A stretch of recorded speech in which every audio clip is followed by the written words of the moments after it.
Hello, and welcome back to the Argyle Future Works Summit. My name is Brittany Sullivan with Argyle, and it's great to have everyone joining us today. A couple of notes before I turn things over to our panel moderator. First, a quick reminder to stop by our sponsors' virtual booths at any time during today's event and for the following week. Our partners are committed to providing you with valuable content and a great overall experience. At any time during today's event, you can visit their virtual booths from the main agenda page, which includes complimentary materials, information, and meet and greet opportunities. To ask questions throughout the session, simply type into the Q&A chat, and we will address your questions at the end of the session. Now, without further delay, I would like to introduce our moderator, Rob Markovic, Vice President of Global Talent Acquisition at PHC. We are excited to have Rob and our panelists with us for a discussion titled Prioritizing Employee Wellbeing and Healthy Work-Life Balances. Welcome, Rob, and over to you. All right. Thank you so much, Brittany. And thank you, everybody, for having us today. Once again, my name is Rob Markovic. I head up talent acquisition for PHC Group. We're a life sciences and diagnostics company based in Tokyo, Japan. In addition, I'm a board member, an advisory board member for Argyle. Right now, I'd like to have our panel introduce themselves. So, Stacy, I'll turn it over to you. I didn't want to be the first one to do that. Thank you, Rob. Good morning. My name is Stacy Lewis. I am the CEO and founder of HR Interrupted. HR Interrupted is an HR consultancy firm where we curate business leaders who have the grit to be unapologetic about challenging old school workplace policies and procedures that are just not applicable for today's workforce while still focusing on the bottom line. I also serve with Rob as an advisory board member for Argyle, 35 years of human resources experience. My last captive role was I was the chief HR officer for the Port of Long Beach, second largest port in the nation. And I'm so glad to be here today with Rafi, Candace, DJ, and Rob. All right, Stacy, thank you so much. Candace, how about you? Hi, good morning, everyone. My name is Candace Griffith, and I'm the Senior Vice President of Human Resources for HealthPrime International. We are a revenue cycle management company that was born out of the idea to relieve patients and physicians from the administrative burdens and allow them to focus on what matters most, which are the patients. Happy to be here and looking forward to connecting with all of you. All right, thank you, Candace. Rafi, can you introduce yourself, please? Good morning, everyone. My name is Rafi, and I am a recruiter at Ronstad, which is the largest staffing firm in the world. And through Ronstad, I support our client, Google. So I'm within talent acquisition. So I'm responsible for every step of the way from when the applicant makes an application at Google all the way through to the final offer letter. Glad to be here today, and thank you so much for everyone else for joining as well. All right, thanks, Rafi. And DJ, last but not least, do you mind introducing yourself? Absolutely. Good morning, everybody. DJ Campbell, I'm Executive Director of Human Resources for Sanford Health. So that is a Midwest-based health integrated health system with nearly 50,000 employees. I've been doing HR for well over 10 years, and we won't go much past that. Don't want to age myself too bad today, but really excited to be here and appreciate the opportunity. All right, thank you, DJ. So we'll jump into the questions right now. And this first question I'd like to address to the entire panel, and I'll just read it to you here. So in your experience, how has employee well-being and prioritizing a healthy work-life balance shifted over the last year? And if you could, please give real-life examples. Stacy, why don't we start with you? Thank you, Rob. You know, this is near and dear to my heart. So the first thing that I want to start with is, on my side, or from my perspective, I like to use the term life-work integration. And I think words mean something, right? And so I'm not purporting that you can't have a work-life balance, but what I'm saying is we should be striving for integration. And integration means that what's important, and I'll use Candace because I'm looking at it, what's important to Candace as my employer and my employee should be important. And what's important to me as the employer should be important to Candace. And so when you integrate those, that's the work environment that you want to create. In using a specific example, coming out of the pandemic, Right before I retired from the port, I had a situation, and I'll make this quick, where I had one of our leaders who wanted to apply for an executive position. She had small children, and the job required a lot of traveling. It's just a lot of traveling. And so DJ, she came to me and she said, "Hey, Stace, I'm interested in this role, but I have my children right now, and I don't want to necessarily have to choose." And I love that word. So I said, let me take a step back. Let me look at this. So I went to our leaders and I said, "Hey, listen, in this role, traditionally, Rob, we've always had this person travel. But if we want to do some succession planning, if we really want to honor life work integration, maybe in the leadership role, we can have that person travel to DC. So it was a governmental affair job. So meet with Congress, meet with the Senate. But the local travel, maybe we can relegate that to the team. So now they can start doing some succession planning." Originally, it was like, no, it's always been done that way. My company's called HR Interrupted. So, that didn't work well with me, right? And I was like, but at what point do we really honor the life of our employees while still meeting the bottom line? Make a long story short, because no is yes to another question for me. I just got to figure out what that question is. The organization said, Stacey, you might be onto something. So we changed the position. The person, she went through a competitive process, but she got the job. But even the other candidates that were competing, they honored that. They were excited that they didn't have to travel as much. So for me, that just shows it can be done. Just a willingness to move, to change the thinking and really think about the employees. So Stacey, that's a great answer. And it really ties in that whole concept of helping internal employees move and also giving them opportunities that they can do and still have work-life balance. So thank you for that. Candace, what about you? Any thoughts there? Yeah, absolutely. I couldn't agree with Stacey more. I know for us, one of the things that we saw really shift is getting back to what work-life balance was pre-COVID and pre the pandemic. And for us at HealthPrime, that really meant reviewing our benefits lineup, our time off policies, how can we enhance our benefits lineup, also making sure that the employees felt supported. We know that now that people are on the other side of the pandemic, they feel a little bit more free. They can travel, they can move about, they can do the things they hadn't done before. And we as an employer want to make sure that we're supporting them and being able to do that and not feeling so tied to being in that remote work environment that they can't get back to what they had pre-pandemic. So for us, we're definitely seeing that shift to going back to that pre-pandemic work-life balance. I think that's an interesting point, especially because companies are really struggling with how do we get back, but people want to get back. They want to get back to the way things were, or maybe some sort of hybrid of that, right? So, all right, thank you. Rafi, how about you? Any thoughts on this from a TA perspective? Yeah, for sure. So I'll use Google, my client, as an example on this. I think a lot of people already know Google has done an excellent job of creating an environment for employees in their office that makes it, takes away any kind of barriers that one might have from being able to produce good work. So that has shifted, and that's one of the main reasons why people want to work for Google. They want that environment. They want to be able to take a slide from one office to the next. They want to be able to go and play some sand volleyball after work, or take naps. They even have that in their office. So that has been a challenge for Google, I think, once the pandemic hit and everyone went remote, because it was one of the biggest selling points of working at Google, was that office environment. And I think they have taken several steps. One of the major steps they've taken is that they have made their employees, or most of them at least, have been required to come back to the office, at least at a hybrid model. So they want to, that is what their selling point is. And because in a remote situation, they can't really offer that same level of comfort and employee well-being, Google has required, they typically follow a 3-2 model, where you're in the office 3 days and 2 days from home. And I think that's worked well for them. I think it has really increased, it's kind of brought that sizzle back to working for Google again, while still giving employees that flexibility of taking 2 days off to work from wherever they want.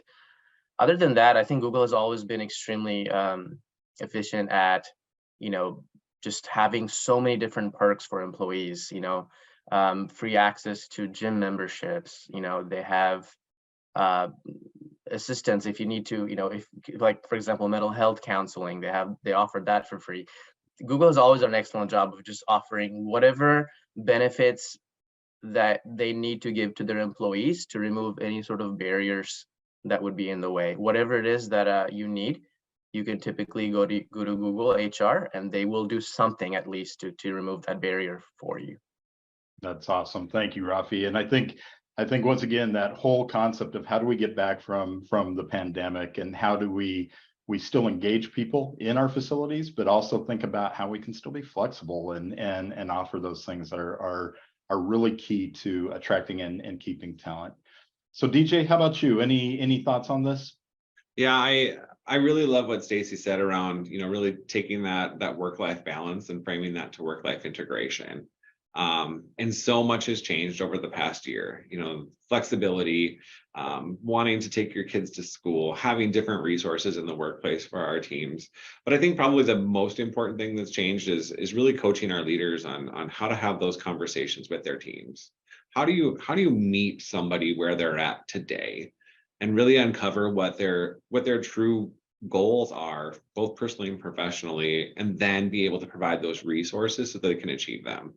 I've been in my current role for about 3 years. And when I first took over, I had a great conversation with one of my HR business partners, and we talked a lot about what does she want to do. And I'm the type of person everybody wants to develop. You've got to go get your certifications and your education, but so much growth can happen on the personal side if you just ask the right questions. At that time, she just wanted to be a mom. She didn't want to get called at 5 o'clock. She didn't want to work on the weekend.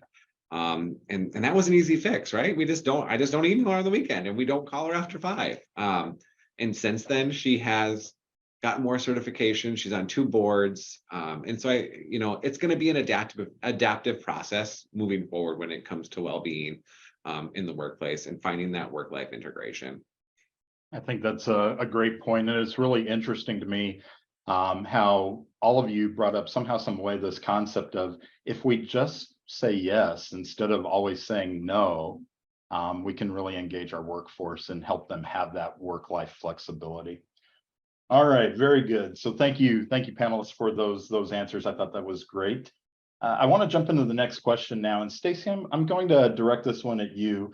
What are your top priorities in regards to promoting wellness and also a better company culture? What do you think about that? DJ just pricked my heart. Thank you for having that conversation. One of the things that is important, and I'm going to balance this, and I start with the life, your life first, and then your work integration. It is the priority now is there was a time that we would have never had these conversations in the workplace, right? You would never been able to talk about your interest of wanting to be a mom or something that's important to you in your life. And so now, as I'm working with clients and as I'm working with leaders, I'm asking them, one, to listen, right? I love when you say yes. We can't say yes to everything. Okay, so let's be honest with that, right? We cannot say yes to everything because we still have to run a business. But we also don't have to say no to everything, okay? Because there was a time, let's be honest, Candace, where we as employers made people feel that you should be happy to have a job. I'm going to say it because it's true. I've been in HR 30 years. I know you just should be happy to have a job. You don't come to work and you don't get a check. Well, that has changed, especially after the pandemic. Employees have found their voices. Okay. And so we're not careful. We're going to create this culture where you better, as the employee, you better give me everything I want or I'm not going to work. We can't afford to go too far to that side. We need to come in the middle. And so what I'm asking my leaders to do is, one, ask questions as we're prioritizing employee well-being and model the behavior. Work is a relationship. Employee, it's a relationship. And so because it's a relationship, you have to train, and I know you guys probably won't get a lot of, you have to train people how to treat you. So in DJ's example, the person said, you know what, DJ, I appreciate working here, but right now where I am, I just want to be a mom and I don't want to call at 5 o'clock in the morning. As employees, I'm going to say this, we say, we don't want the organizations to do this. They're asking for too much or whatever that is. Yet, and I'm going to call it what it is, we take our phones on vacation. We answer emails at 3 o'clock in the morning. We act like we have to be at every meeting, right? We don't go to the soccer game but then it's too much. So it's a mixed message that we're sending. So what I'm asking everyone, employees, is to really stand in what you believe, model the behavior leaders, recognizing that at the end of the day, the organization still has to produce. They still have to make money, and employees still have to have strong deliverables. And it's a different message because DJ, we grew up where especially as executive, there's no such thing as not ever having your phone. There's no such thing as not ever answering an email. There's no such thing as on your RDO day that you don't engage. Well, maybe it's high time that we do that.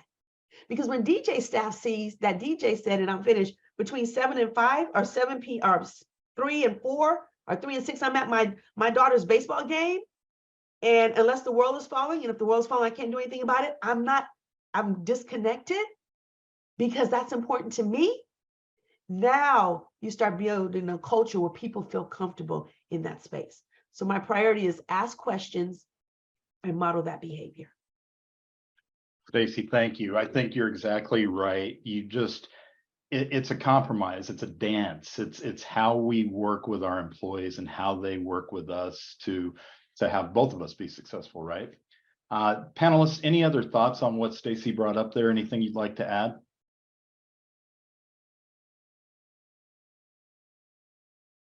Okay, well, let's move on then. The next question, Candace, if you don't mind, I'm going to address this one to you. And let me just read it here. It's how do you successfully manage a distributed workforce while meeting remote employees' well-being needs? And we've all had to deal with this, so I'm interested to see how you all do it. Yeah, thank you. That's a good question. I think our approach at HealthPrime has been twofold. One, being sympathetic and understanding to the challenges of remote work, whether that's video fatigue, IT issues, communication breakdowns, distractions, etc., and ensuring we as an organization, as Rafi said, are not perpetuating any of those challenges for our employees, but rather being proactive about resolving them quickly and arming our employees with the right tools to succeed. I think the second part about that is being supportive to the challenges that pop up in this new norm that we're in. We also worked on building better methods of communication and interaction with our employees. That was really important to us. And we did a couple things such as dedicated one-on-ones, quarterly all hands meetings, structured meetings with agendas to make sure we're being mindful of people's time and being intentional about those meetings. And then also setting clear expectations for scheduling and productivity while employees are working remote. In terms of meeting the employees' well-being needs, we, like many other companies, had to quickly and effectively find ways to better support our employees in this area. For one, HealthPrime, that meant kicking into high gear our engagement strategy and our communication strategy. So we implemented things such as wellness days, which we had never had before, but we recognized that right off the bat, we knew that people's mental health was going to be tested in ways that had never been tested before. We also implemented a monthly Live Well, Work Well newsletter in conjunction with our benefits brokers. And it was in a way for us to let employees know that we care about them by providing helpful and relevant information on general health and well-being for their mind, body, and souls. We really wanted to make sure that their total self was in good working order because for us, that will help them be a better employee.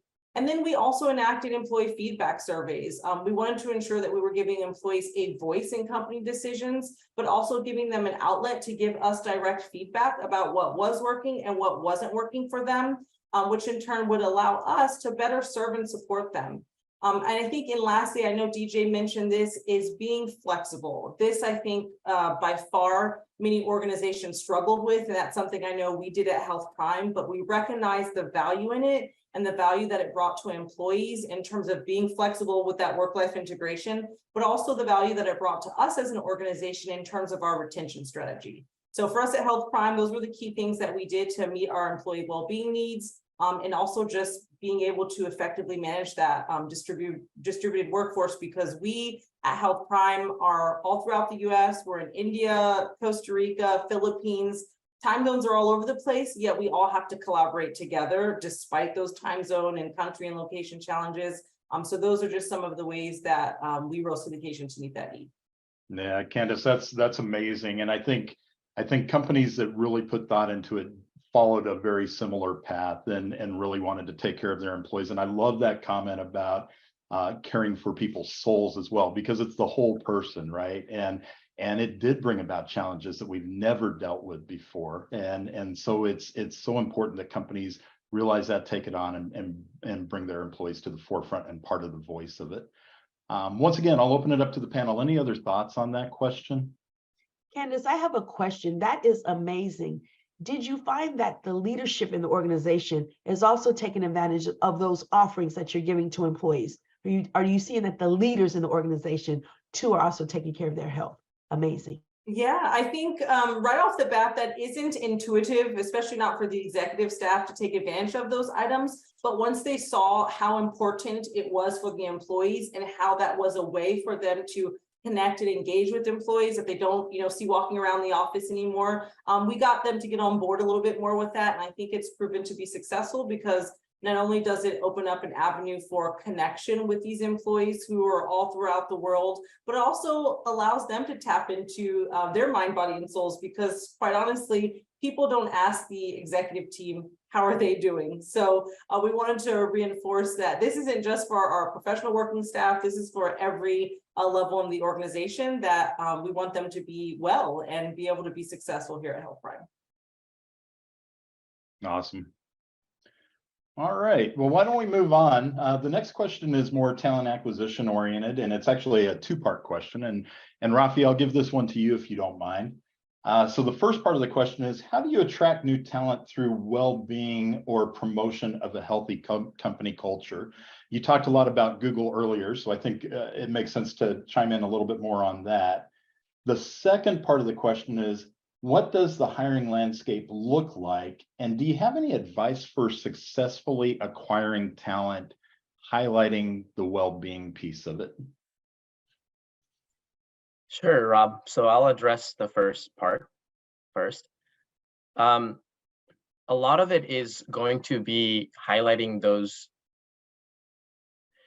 When you are interviewing a candidate, you should be highlighting the things that makes that candidate want to work for you. And that's one of the biggest things that we typically highlight when I do my screening calls, for example.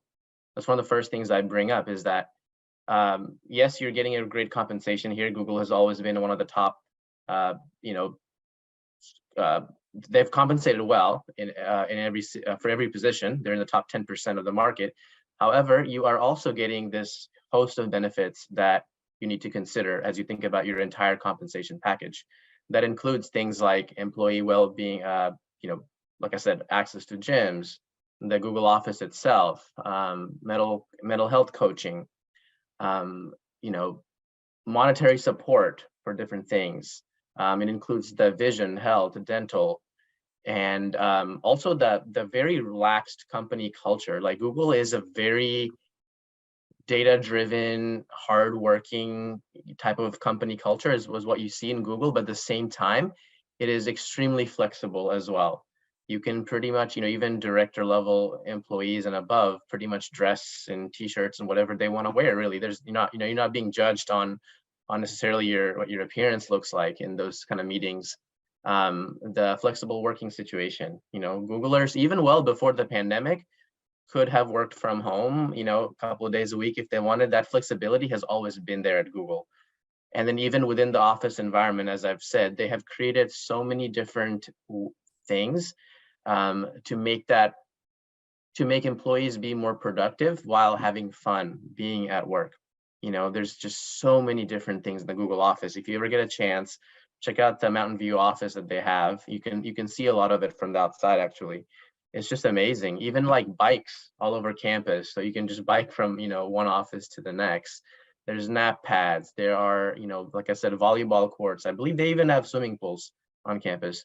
And so they have done everything they can to make you feel like you are at home while you are at work. And that is one of the biggest selling points that we cover during that interview as well, is just think about it, not just in terms of what your compensation and your stock and what your benefits will look like, but think about the entire compensation package.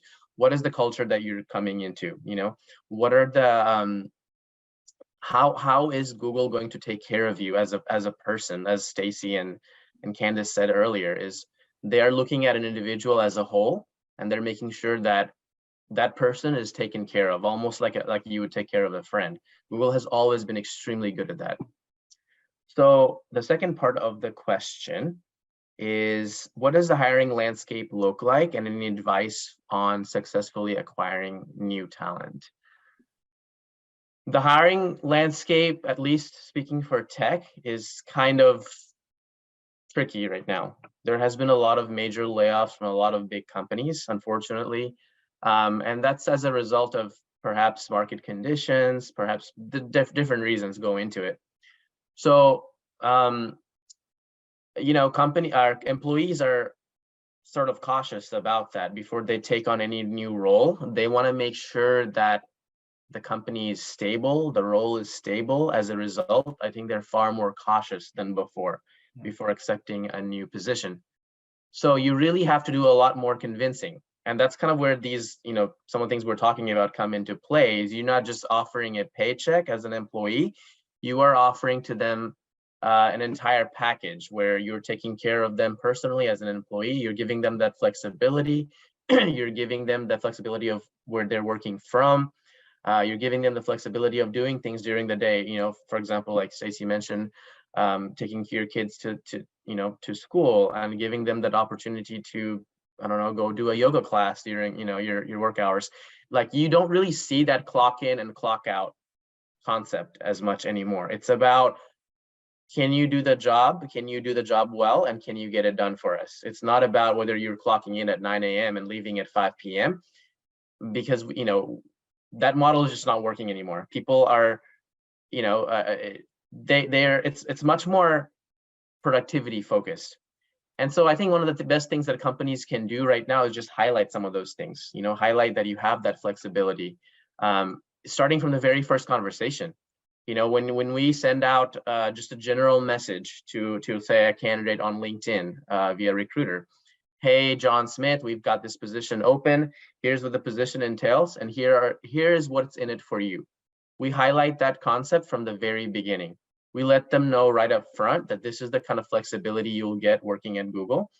These are the benefits that come from working at this position, just so they're aware of it from the very beginning. And then the screening call, same thing. It's a repetition of, here's what we can do for you.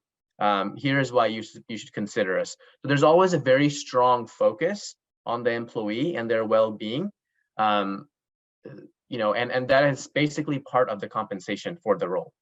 Yeah. Rafi, thank you. And as another talent acquisition professional, I can tell you, I hate going up against Google with candidates because they offer so many things. And it's part of my conversation with our leadership on how we can be more focused on well-being and how we can focus on the potential future employee versus what we're going to get out of them. I think that message is key. So it's a great answer there. Any other thoughts on that one from the panel? I love this conversation. I don't want to keep talking, but, Rob, you said something. I think it's important as we're talking about that to also look at some customization in well-being or benefits. So you may not be able to be as progressive or offer what Google can offer. However, and I'll give an example of a client I'm working with. They wanted to offer a hiring bonus. Okay. And I shared, if I came to your organization, a hiring bonus is not going to help me because I'm going to get eaten up in taxes, right? So you offer me $2,500, I'm going to bring home $50. But let's say another pack with PTO time would be important, say, to me, because as DJ's person said, I'm a mom. I don't even want to say I'm a whatever. I don't even want to relegate labels, because sometimes we say just because you're a parent. I want my time off. I want to travel to Israel. So you can offer $2,500 for my daughter who just graduated from UCLA. She wants that because that'll help her. For myself, I want to travel. So you give me an additional equivalent in a PTO time. And then someone like me who's really a retirement age, or you can contribute to my 453, my 457, whatever your private public sector, to give me time towards my benefits or my retirement plan if I stay X amount of time. So you see how we've met 3 different needs in that customization. And they implemented that. And it just went bananas, because now people are saying, you really saw me. $2,500 is not going to help me, but additional 4 weeks will. So that customization of how you're doing that is something really important that I just wanted to share. I think customization is key. That's a huge point. So thank you for bringing that up. Just to make sure we have enough time, I want to get to one more question. And DJ, if you don't mind, I'll ask you to answer this one.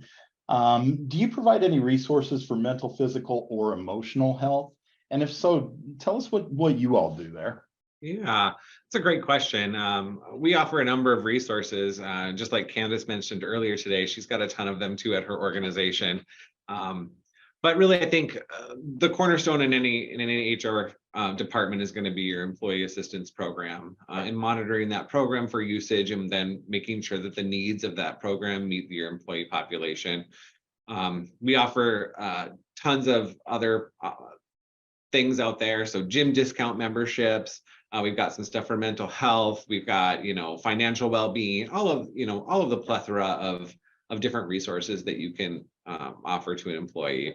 I think what's real important about, when we talk about mental, physical, and emotional well-being is really to make sure that that leader is coached so that they can have that conversation with their team. So it's one thing to have all the resources. You can put together a really nice SharePoint and a collection of some different tools, but it's really empowering that employee to use them and showing them and role modeling that it's okay to use them. And so that requires having some that leader to have some empathy. They've got to lead with empathy while still holding their team accountable. Like Stacy has said, it's a business at the end of the day, so there's still some deliverables that we got to do.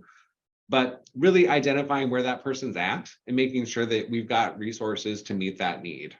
And one example I can give you of that, we have as an integrated health system, we've got a number of psychologists and psychiatrists, and we talk so much about the mental health issue within America right now.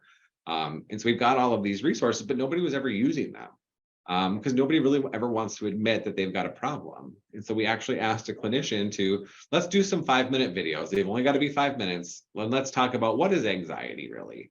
And then once you can diagnose what anxiety really is, and you can have that conversation not only with the individual, but also within a team atmosphere, you begin to kind of take down that stigma. And when we look at, providing the resources for our employees around mental and physical and emotional well-being, it's really about creating community. Because really, if you're going to eliminate the stigma on anything, you've got to create that community where people begin to talk about it, and it's okay to begin to use those resources. Oftentimes, they're in vacuums and, they get used here and there. But when we begin to talk about it in a bigger space, I think that's when we get the biggest bang for our buck in those programs. All right. Very good, DJ. And I have to tell you, you hit on something that I believe wholeheartedly, and it's this concept, actually a couple things, but this concept of, especially when we went into the pandemic, that managers should know how to be empathetic. Managers should know how to handle these situations of all of these changes with their employees. They didn't, but I think that leading companies and leading HR teams really put that to the forefront of, we've got to prepare our managers to be able to help our employees through this piece. So I think that's huge and key, and I appreciate you bringing that up. Any other comments on this question from the team here?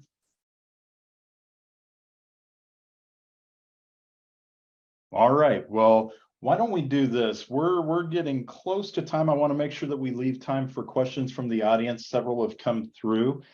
So what I'd like to do for the team here, for the panel here, if all of you could please just share your final thoughts as you've listened to the conversation today, as you've listened to your colleagues talk, anything that comes to you that you think would be helpful for the audience. So once again, Stacy, I'll start with you. I saw one of the questions that come in I'd like to address, and it's, how do you address the reluctancy of employees wanting to come back to the workplace? And I think this is a really good question. And my response would be, why are they coming back? Okay, because what I'm seeing in my work is that people are just saying, well, they just always have worked in the office. Okay, we're not there anymore. So if you communicate to your employees why we are coming back, we're HR Interrupted. We are a forward-facing company. We do operations. We're the second largest port in the nation. Our priority is our operations, working with our clients. That's a bona fide reason to have individuals, right, interacting with the customers, right? So in that, the workplace, as Rafi and kind of said, you have a hybrid 3-2. But what I'm experiencing is I'm hearing, well, we just want them back because we want to see what they're doing. Everybody on this call can say, you can have people sitting right in front of you, Candace, right? And they're not doing anything. They were doing it before the pandemic, sitting at the desk on Google, on Facebook, on Amazon, on buying their things. So we're not babysitting people anymore. The face of work has changed. Communicate with your employees the reason why, because it is a business. You do have that right to ask people, but make sure it is connected to the organization and not just doing it for babysitting reasons. That I find has been impactful. Obviously, give them enough time. Please don't tell them on Thursday they have to come back on Monday. They haven't been in for 3 years, right? Let's be empathetic in that, but communicate the reasons, the business purposes for it, how they contribute to that, and then don't wobble on the decision, okay? Don't wobble. If you want people back, then tell them the reason, and then they have to come back. Not because you have an upheaval, uproar, and people don't want to come back, so then you say, well, maybe we don't. Then you didn't need them to come back in the first place. So I just wanted to answer that one. No, I appreciate that, Stacey. And that don't wobble piece, I think, is so spot on. I've seen so many times companies go back and forth. Oh, we're going to do this. They hear some uproar. Okay, we're not going to do this. What message does that send, right? Yep. All right. Candace, how about you? Any final thoughts you have before we go into more questions? Yeah, final thoughts for me. I recently took a time management course just for fun to make sure that I'm being as productive as possible. But one of the things that we talked about in that course was the number of hours you have to do things in a week. So in line with the theme of today, which is prioritizing employee well-being and that work-life balance is, one of the things we talked about is that there are 168 hours in a week, but of those 168 hours, on average, about 120.5 of those hours are dedicated to work, sleeping, eating, bathing, all of that stuff. That leaves 47.5 hours for people to tend to family and friends, attend social activities, continue their education, take care of themselves, exercise, go to the doctors, run errands. That's not a lot. 47.5 hours is not a lot of time in the week. And so I think what I'm trying to do in human resources and what I challenge my colleagues to do in organizations is to really be mindful of that.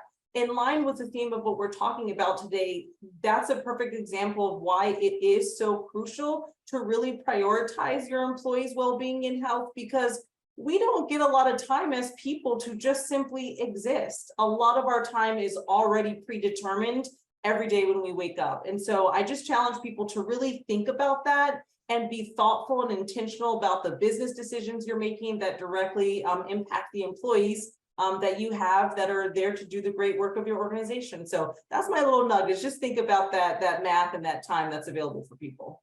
That math is a little scary. I've never listened to it, but yeah, there's not much time. So yeah, why take up people's time when they can be doing things that are more life oriented? All right, very good. Rafi, what about you? Any last thoughts? I wanted to highlight and go back to when we were talking about incentivizing people. And DJ, you made some interesting points there. So in my opinion, I think a lot of the responsibility falls on the managers to be able to take care of this. Like DJ mentioned, you can have all the resources in the world, but unless the manager is taking the time to really check in on that employee and really make sure that they are not, experiencing some sort of hardships in life or maybe some friction to getting their work done, employees are not going to reach out a lot of times. They're not going to reach out and say, hey, I'm suffering from anxiety. What can you do to help me? It has to be the manager's responsibility to check in regularly and make sure that they are fully aware of what's going on in that person's life. And I think it needs to be a lot of it, of course you have to maintain that, boss to employee relationship, but at the same time, you have to look at an individual as a person and not just as a production unit in your team, if that makes sense. And also on that same note, I wanted to mention that the research is pretty clear that just incentivizing people with more money, especially maybe like increasing amounts of money, does not necessarily incentivize them. What happens is they just get used to the new amount of money that they're making, and that becomes the new normal. So you really have to take your time to make things much more customized and personalized. When you find out that your employees, I don't know, dog passed, right? Just a couple of boxes of warm pizza delivered to their home speaks a lot more than $10,000 bonus at the end of the year. That shows that you as the manager or you as the company took time to understand that person, what they needed the most at that time. You've created a personalized solution or well-being package for them, and you delivered it to them. It's much more tangible and much more memorable than simply XYZ amounts of extra dollars per year. So that's my last thoughts on this. Rafi, thank you. And I think that's huge. It goes back to what Candace was saying. Managers should be aware of mind, body, and soul of their employees, right? All right, DJ, any last thoughts? I'll just leave some great comments from the group. I don't know that I have a ton to add. I'll probably just add two little nuggets. I think first, manage performance and not time of individuals. I see that a lot in the workplace. If your employees got to be at their computer from 8 to 5 Monday through Friday, no exceptions, then be open about that. You're probably not going to work for you for very long, but be open about it. If somebody's got to go pick their kid up from school at 3:30, I don't know that we want to get in the practice of making our employees choose between their family and their job. And so if there's a business need that they got to be at their computer at 3:30, my hope and my understanding is they probably know that. They're not going to ask to go pick up their kid. But if there's not, then let them go pick their kid up. And I think more than anything, as the leader, you got to go pick your kid up too. You're the person, you're the gatekeeper who's going to make it okay for people to do stuff. If you're not going to take a lunch break, then it's not okay for anybody to take a lunch break. If you're not going to go for a walk to clear your head at work, then it's not okay for anybody to do that. So we can have all the resources in the world, but if you're not going to role model them as the leader, then it's just not going to work. DJ, that's huge. People do model their leaders, or they think that those are the rules when they see their leaders doing certain things, right? Whether it is or isn't, whether that's what the leader believes. So you have to be willing to model.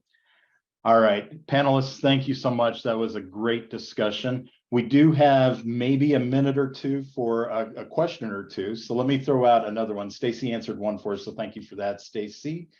I'm going to select another here.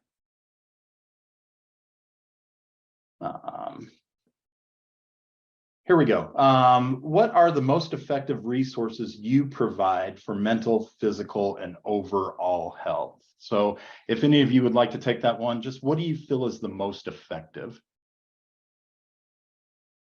I can say one thing that is tried and true is that flexibility and our employee assistance program. Those are two things that we try to communicate regularly because we know that employees don't always seek that out on their own. So we reinforce it by communicating it, making it easy to access for them, posting it everywhere it needs to be, and just letting them know that it's okay to use those resources. It's here for them to use. Very good. Another question is related to that, so I'm going to jump to it. How do you get employees to realize the benefit programs and how to use them? Anybody, please. So I'll take that one. It's a lot of different things. So sharing that slide deck and going over those things regularly. It's those team calls where we talk about employee benefits. It is the manager ultimately has the highest responsibility, making sure the manager is aware of what those resources are. I can even use a personal example. Like for me, I work from home, so our manager was very good at reaching out to us and says, hey, is there anything that I can do to make your work easier? Like, is there anything that you would need, any kind of flexibility, and Ronstad has always offered, they will expense all of your business things that you need, even for your remote home office. So I requested a standing desk. I let them know that, hey, I don't have a good desk. I want to be able to stand up sometimes. And sure enough, it was $1,000 investment, but Ronstad did not hesitate, did not even flinch in saying, you know what, you need that. That's going to make you more productive. We'll get you a standing desk as well as an adjustable chair. And so doing things like that, again, that was a very personalized solution. Ronstad is not giving everyone a standing desk and a rising chair. So consistently making sure that the manager is following up with the employees to remove those barriers and frictions and giving whatever kind of personalized solution that they need, I think is the ultimate resource that you can provide. Yeah, Rafi, great example. It's once again, repetition, making sure people know what's available to them and not being afraid to say it over and over again. Rob, can I make one last statement on that? Please, And yeah. then as the leaders, so we've been talking about the leaders, let's change the narrative. Instead of the leaders, the CEO saying, what do our employees need? The conversation needs to be, what do we need? Yeah. What do we need? Because when you use employee, you kind of separate yourself. What do we need? So, because that includes everybody. So what Take that barrier away. Exactly. All right, panelists. Well, at that, I think we're at time. So Brittany, I'll turn it back over to you. Excellent. Well, thank you guys so much for such an insightful panel discussion. I also want to thank everyone who joined us today. This session, along with all of today's content, will be made available on demand following the event. Thank you guys again.